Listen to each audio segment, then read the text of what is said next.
உலக மக்கள் அனைவருக்கும் எனது இனிய வணக்கம்.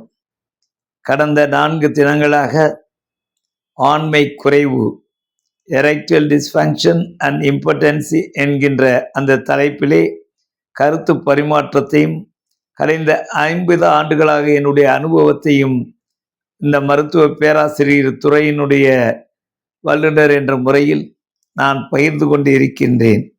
நேற்றைய தினம் பார்க்கின்ற பொழுது 3 ரசாயன பொருள்கள் அவர்களுடைய இனவிருத்தி உறுப்புகள் அவர்களுடைய செக்ஸ் உறவுகளுக்காக வேண்டி தேவைப்படுகிறது என்று கூறுகின்ற பொழுது cyclic AMP, cyclic GMP, prostaglandin, nitric oxide, VIP, இந்த தலைப்புகளை பற்றி நேற்று சிந்தனை செய்தோம்.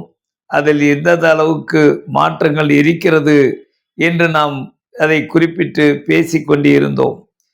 இன்றைய தினம் நான் பார்க்க போகிறது என்னவென்றால், எந்த அளவிற்கு அவர்களுடைய மனதளவிலும் அவர்களுடைய உடல் அளவிலும் என்னென்ன மாற்றங்கள் ஏற்படுகிறது என்பதும் முக்கியமான ஒன்று. ஏனென்றால் என்னுடைய அந்த செக்ஸாலஜி பிராக்டிஸ் என்கின்ற அனுபவத்திலே நான் சில விஷயங்களை உங்களுடன் பகிர்ந்து கொள்வதிலே மிக்க மகிழ்ச்சி அடைகின்றேன். இன்றைய தலைமுறையினர் படத்திலும் கற்பனையிலும் அழகிலும் இப்படி பல்வேறு சிந்தனைகளிலே தங்களுடைய குடும்ப வாழ்க்கையை சிதைத்து கொண்டிருக்கின்றார்கள். அவர்களுக்கு நான் ஒரு கோரிக்கையை வைக்கின்றேன். இதை அட்வைஸாகவும் அவர்கள் எடுத்துக்கொள்ளலாம். இல்லற வாழ்க்கை என்பது இறைவனால் நிச்சயிக்கப்படுகின்றது. திருமணம் சொர்க்கத்தில் நிச்சயிக்கப்படுகிறது என்று கூறுவார்கள். ஆனால் அது உங்கள் உள்ளத்தில் தான் நிச்சயிக்கப்படுகிறது என்பதை நீங்கள் நினைத்து வைத்துக் கொள்ள வேண்டும். இன்றைய தலைமுறையினர் பல்வேறு அவர்கள் கையிலே ஸ்மார்ட் போன் இருக்கின்றது. தங்களுடைய கற்பனைகளை எல்லாம் சிறகடிக்கு பறக்கவிட்டு அந்தவற்றை அனைத்தையுமே இங்கே நாம் செய்ய வேண்டும் என்று நினைக்கின்றார்கள். அவர்களுக்கு நான் ஒரு கோடிட்டு காட்ட விரும்புகின்றேன். சினிமாவிலே கல்யாணம் முடித்த சில நிமிடங்களிலே அங்கே கதாநாயகனும் கதாநாயகியும் பல்வேறு பூங்காக்களிலே ஆடி பாடிக்கொண்டிருப்பார்கள். அது கற்பனை வாழ்க்கை, த வேர்ல்ட் ஆஃப் ட்ரீம்ஸ். ஆனால் நிஜ வாழ்க்கையிலே அப்படி இல்லை என்பதை நினைவு கொள்ளுங்கள். உங்களுடைய குடும்ப உறவுகள், உங்களுடைய இல்லற வாழ்க்கை இனிதாக அமைய வேண்டுமென்றால் நான் சொல்கின்ற 2 வாக்கியங்களை நினைவுபடுத்திக் கொள்ளுங்கள். ஒன்று, உடல் அழகிலே நீங்கள் நினைப்பது போன்று அனைத்தும் அமைய வேண்டும் என்று நினைக்க வேண்டாம். நான் ஆங்கிலத்திலே சொல்வதென்று tissue is not the issue. இது ரொம்ப முக்கியம். எந்த விதமான மனதளவிலே இருக்கின்ற அந்த அன்பும் பாசமும் தான் நிற்குமே ஒழிய அழகை நம்பிய பாசங்கள் எல்லாம் நிலை பெற்று இருக்குவதற்கு ஒரு முற்றுப்புள்ளி வைக்க வேண்டிய இடத்திலே அது இருக்கின்றது.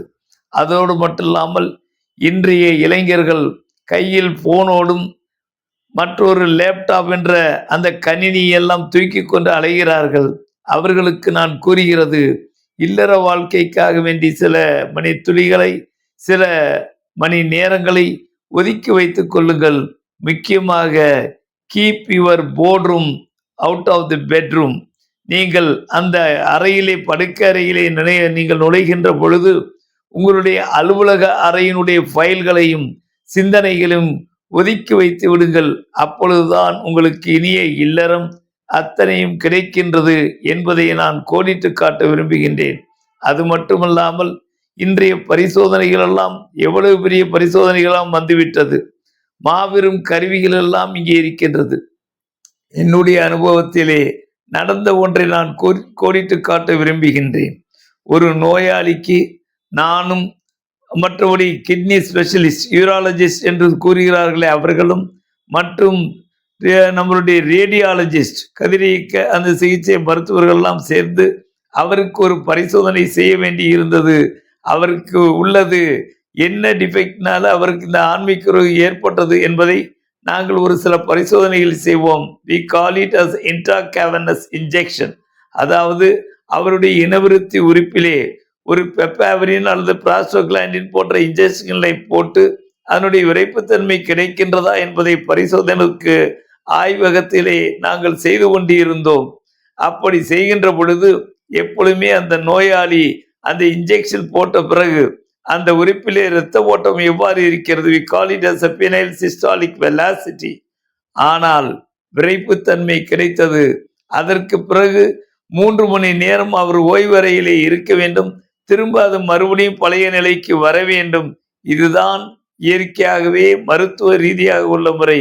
ஆனால் அந்த விரைப்புத்தன்மையை பார்த்த அந்த நோயாளி உடனடியாக அந்த 3 மணி நேரத்தில் எங்கள் 3 டாக்டர்களிடம் சொல்லாமலே தன்னுடைய ஊருக்கு நண்பர்களை கொண்டு போய் காமிக்க வேண்டும் என்று சென்று விட்டார். எங்களுக்கு கஷ்டமாக போய்விட்டது. ஏனென்றால் பரிசோதனைப்படி அந்த விரைப்புத்தன்மை வந்து உடனே அது பழைய நிலைக்கு வர வேண்டும். அப்படி 3 மணி நேரத்திற்கு வராவிட்டால் அதற்கு பேர் பெரியாபிசம் என்ற நோய். அதற்கு சில ஆபரேஷனை பண்ண வேண்டும். ஒரு சில நேரங்களில் நேரம் தவறிவிட்டால் பெர்மனண்டாவே அவர் எரெக்டல் டிஸ்ஃபங்க்ஷன் ஆண்மைக்குரிய நோயாளி ஆகிவிட சான்ஸ் உண்டு. இதை எதுக்காக வேண்டி நான் சொல்லுகிறேன் என்றால், எந்த அளவிற்கு தன்னுடைய வாழ்க்கையிலேயே தனக்கு இப்படி ஒரு நிலைமை இருக்கிறது, நம்மளை இப்படி ஊரெல்லாம் கேலி கிண்டல் பண்ணினார்களே, நம்மளுக்கு இப்பொழுது கிடைத்து விட்டதே என்று நினைத்து அந்த நோயாளி தன்னுடைய நண்பர்களிடம் காண்பதற்காக வேண்டி அவசரமாக சென்றார். நாங்கள் அவரை மறுபடியும் ஒரு அசிஸ்டண்டை அனுப்பிச்சு அவர் பஸ் ஸ்டாண்ட்ல இருந்து அவரை கூட்டு வந்து திரும்ப அவருக்கு செய்ய வேண்டிய பரிசோதனைகளை செய்தோம்.